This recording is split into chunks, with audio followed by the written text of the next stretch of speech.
ผู้สามีขาดทุนมันทุนบอกไว้ไงขาดทุนระยะห่างเมื่อปีไทยปีนักบินอวกาศผู้ผู้ที่5มีเวอร์สันผู้ที่6ออกมาไงเพื่อนพอเที่ยวพอผู้ที่7ที่8ที่9แล้วฮอดที่10จะมีเบิ่งและมีประวัติศาสตร์เว้าเรื่องลูกมีหนังสือเบิ่ง11ประเทศเยี่ยมอีสานเป็นประเทศการขยายโตข้อมูลสูตรการสังเกตมองตัวเขาน่ะเป็นไรแล้วก็ตารางว่าน่ะแม่มันต้อง10ขึ้น2เป็น12แล้วก็ปีถัดไปเป็น14 16 18แล้วก็20ปีละ2ไร่ของ2ละ10สตาร์ทมองพอดีเทศกาลแล้วตัวเลขเคลื่อนในสโนว์ที่พวกมักจันแล้วก็ไปยืนมังกรแล้วรับเรียนก็เฮ็ดไปนำครับลุงรัฐบาลโครงสังขารคนเขานับข่าวรัฐบาลสุเดือนมันตกใจเงินเดือนมีผู้หญิงอยู่1 2 3สันสมรสกับสกุลใหม่แล้วมีเบิ่งใบทะเบียนบ้านโรงเรียนรัฐบาล3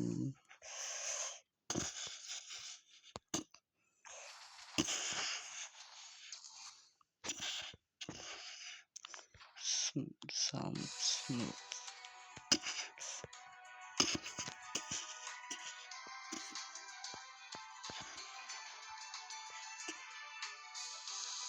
ไปวอดสัมพันธ์มาก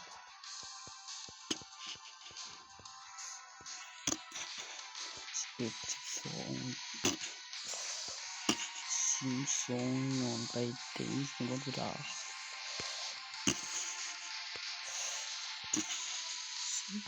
น่าเชื่อ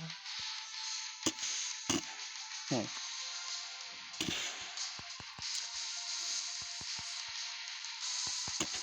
คนที่5มีเยอะจังกำไรวัตถุคนที่4คนที่5มีเยอะจังที่ตัวเลข iPhone โดยApp Store ของ iPhone Play Store Fusion เดี๋ยวนี้ความจำแบบพกพามาจากต่างประเทศเพื่อการโหลดแอปพลิเคชันเพื่อการโหลดและการทำงานของแอปพลิเคชันที่สมบูรณ์แบบยิ่งขึ้น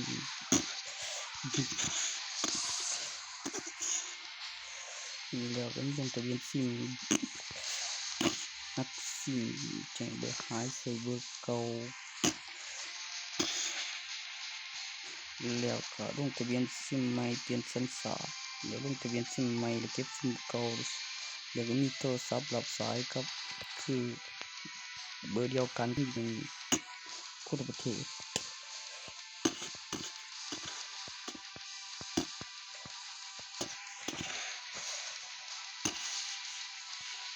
ตัวบนเครื่องจริงๆ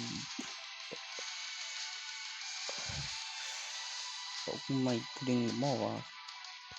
ในโทษนะโอ้บ่คือเก่าของหันละมันดูตัวก่อนกับอย่างกับตามไปเบิ่งเป็นวิดีโอพอดีสปัดจิ๋วใจกูบอกหยังคันบ่เป็นเก่าก็บ่เป็นเก่าดีก็บ่ให้ไผ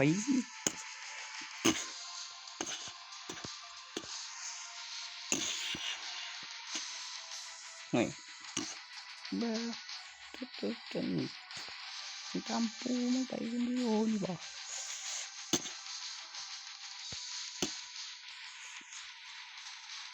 กูสิเฮ็ดไงอยู่ล่ะนึกว่าคือเราก็ทำอีกคือดีบ่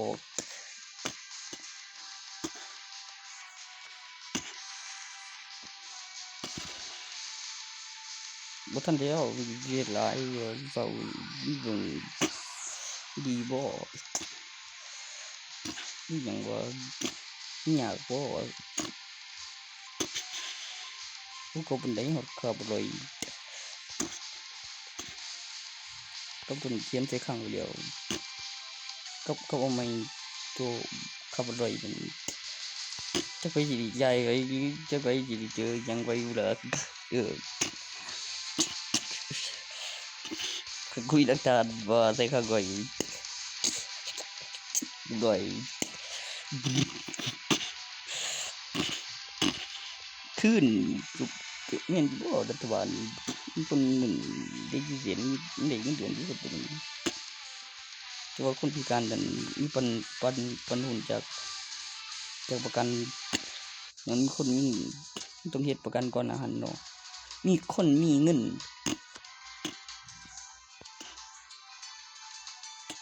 เลยไปใส่ก็มีทุนกับให้เห็นแล้วมีผ่อนจ่ายกับคนยังบ่ตายมันก็ปิดกรมธรรม์เด้รัฐบาลก็หยุดจ่ายเจ๊งตายหรือลบไปลบมาตายบ่ตายดอกบอกคือหยังพิการก็บ่พิการดอกหรือมีตัวใดเห็นตัวอย่างมันอยู่ดีๆก็ใจเบาหายบ่จ่ายบ่เก่าบ่หรือเก่าอันใดนั่นตัวใหม่แล้วรอบใหม่กับเรื่องเรื่องความจริงอันเลือกได้เรื่องโอ้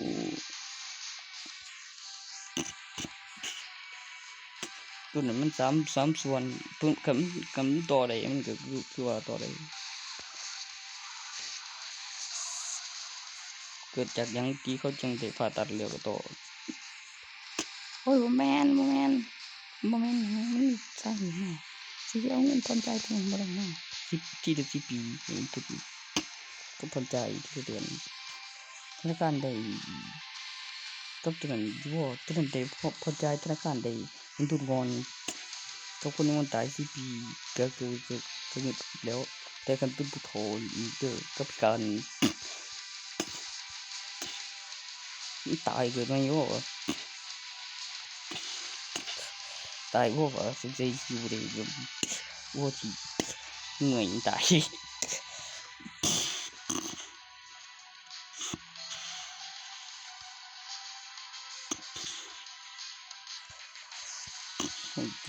ตัวดีนี่กูก็บอกเพิ่นอยู่เดะคนพิการบ่ไหลบ่งมได้มีเบิ่งแล้วบ่มีครั้งนะ180 ล้านมีอยู่198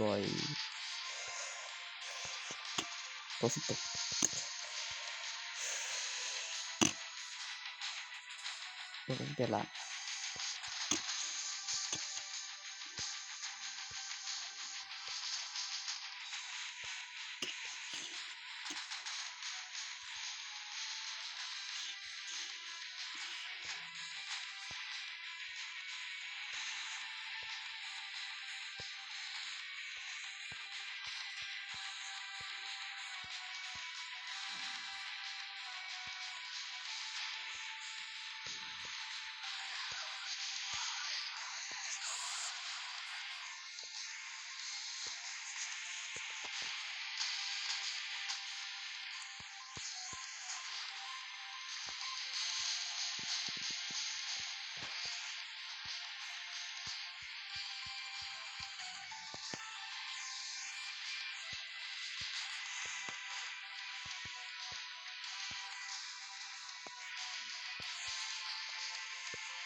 โอ้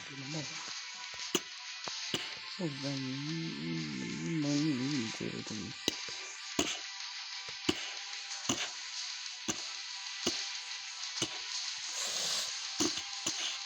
นี่ที่บอกว่าเดินเรื่องก็ธนาคารที่บอกมันยังว่าอย่างนั้นกับวิธี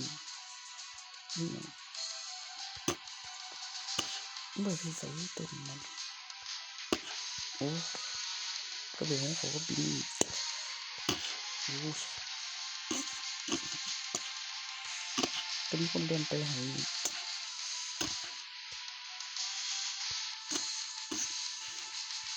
บอก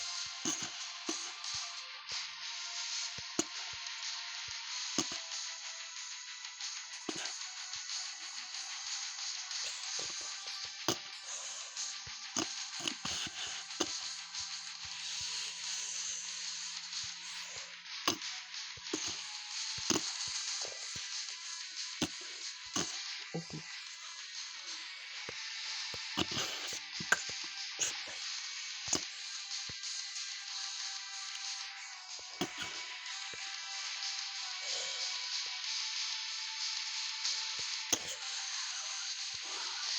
จังหวะดีกว่า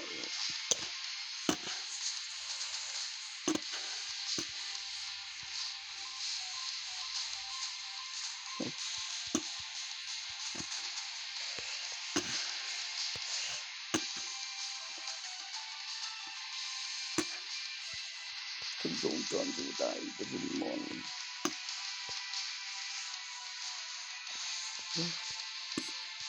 บ่นะ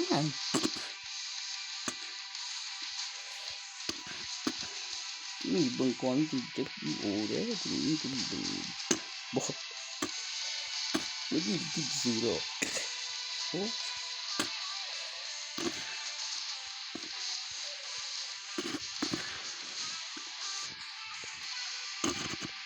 อย่าละ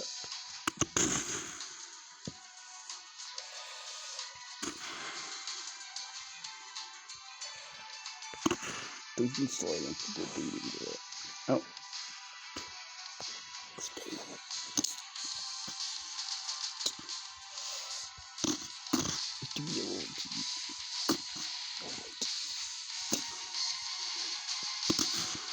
cutting through shooting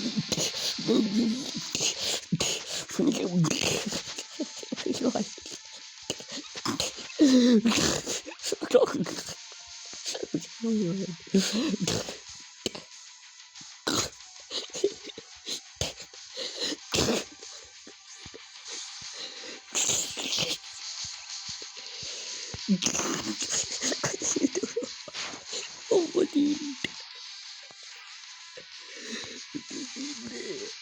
yang ini what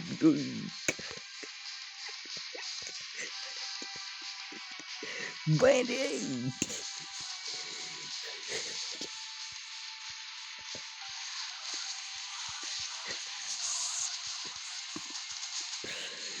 Bien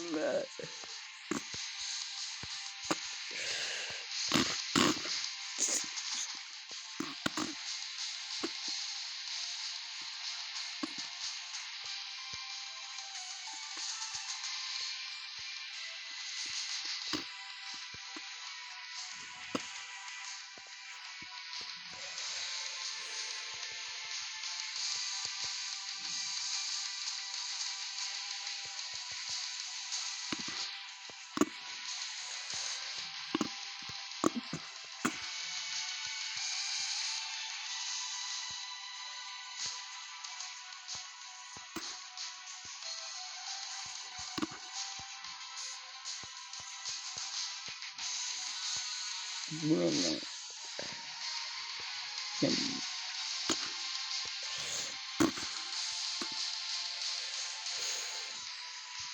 tapi sih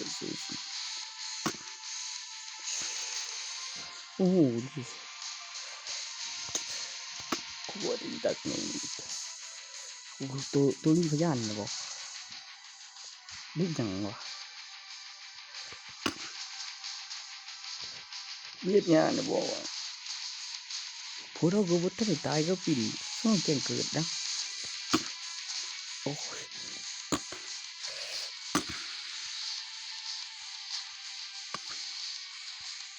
มันต้องมี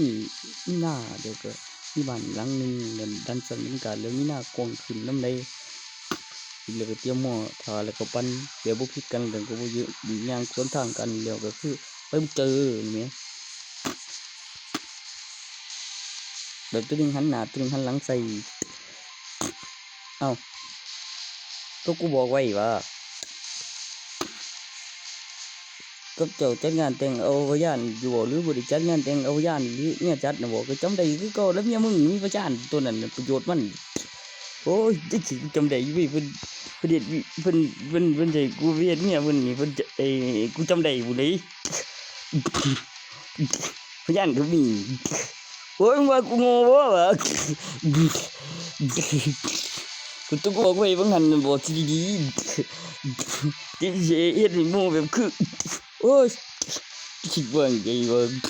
เบิ่งวิ่งมาสิข่อยไอ้ข่อยบ่ที่ว่าอยู่นั้นเป็นข่อยบางตัวก็บ่รู้เรื่องกับกูบ่ข่อยกันข่อยกินหญ้ามาไปจัดกินพืชนึกถึงร้านเด้อบ้านในวันนี้โอ้ยที่ว่าข่อยนั่นน่ะบ่สิเป็นที่ว่าจัดบ่เนาะ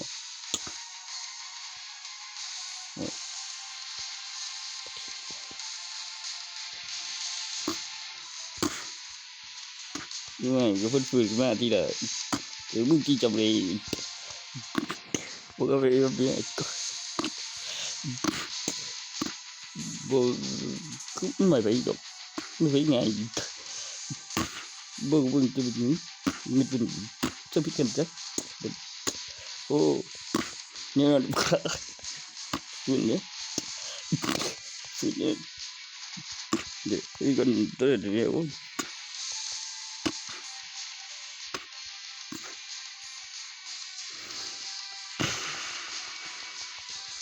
ก็อยู่แบบเป็นอาทิตย์บ่ได้บ่ไอ้เข็มบ่งงก็จะเป็นมีมากเลยบ่เนี่ยก็สิก็เลยก็บอกว่าที่มันได้ก็ต้องราคากินข้าวเข้าไปก็บ่น้อยกว่าคือขายก็คือแห่งนี้คือไปเรียนก็ไปกู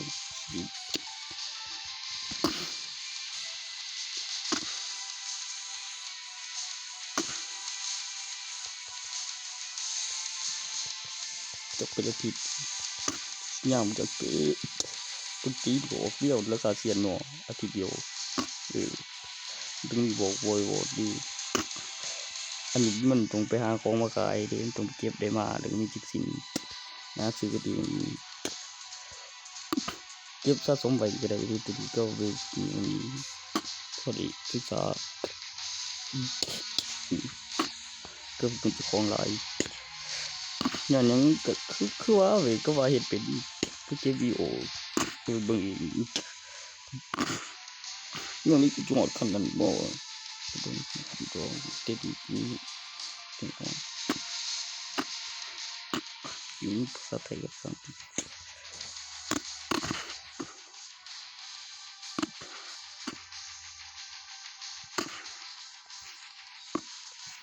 ก็ไม่เลยบอกว่านั่นดินั่นแล้วมันใจออกเลยมันไปทหารวงหาจังไง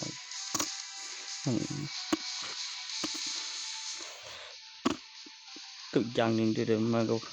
บอกหาได้มาแต่ก็บอกหานั่นแบบคือโอ้กูก็ว่าอยู่บางเดียวกูบอกเจ้าของอยู่บางอย่างก็แบบว่ากูจะแห้งอยู่ห่วยมันมีใบทะเบียนบ้านมีบัตรประชาชนอยากจะไล่บุคคลลงทะเบียนสิ่งมันเวลานั้นต้องไปดึงเงินพอนำวิทะเบียนบ้านต้องหันบอกมีบุตรแล้วมาก็เยาวชน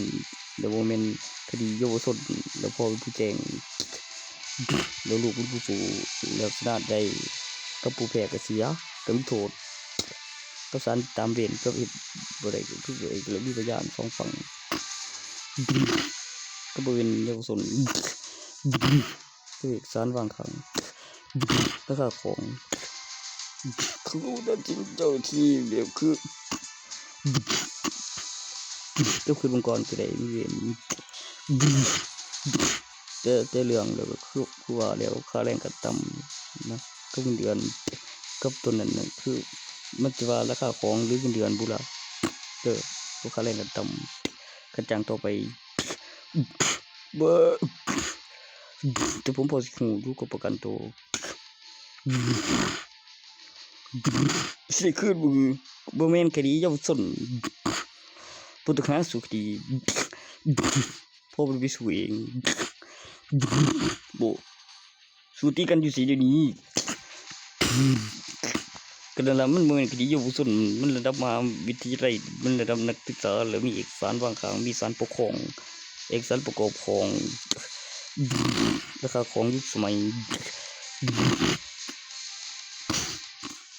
ครับ